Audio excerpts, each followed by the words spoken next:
A British Columbia woman is calling for better regulation at veterinary clinics. She says her vet recommended her dog stay at the clinic after an operation so he could be watched.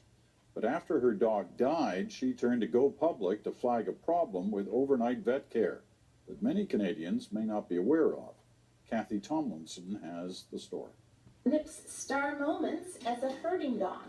Annette DeHult prefers to remember her dog Nip herding cattle. And then you'll see on the second try he makes it across. Not like he ended up, unable to walk after being left caged and alone in a vet's office all night. Nip had been there for 9.5 hours, a full night. By himself? Yeah, all by himself. Just out of interest, right? DeHult says Dr. Malcolm McCartney told her Nip needed observation after abdominal surgery. Of course I agreed, because I figured that'd be the best place for him to be. You thought somebody would be there? Well, of course. Why else?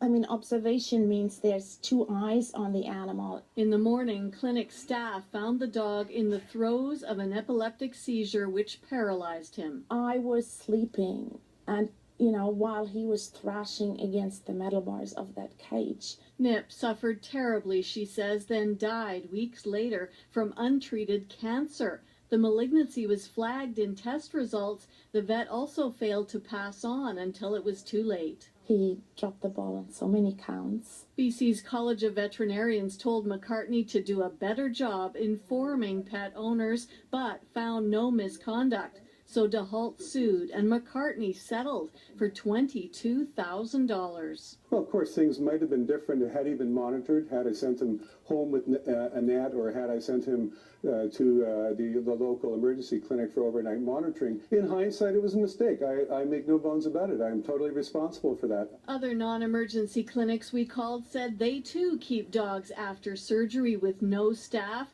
taking a risk, according to this animal law expert. I think that if a vet is in a situation where they cannot handle an animal overnight, they should transfer the animal. You never leave them unattended. I wouldn't.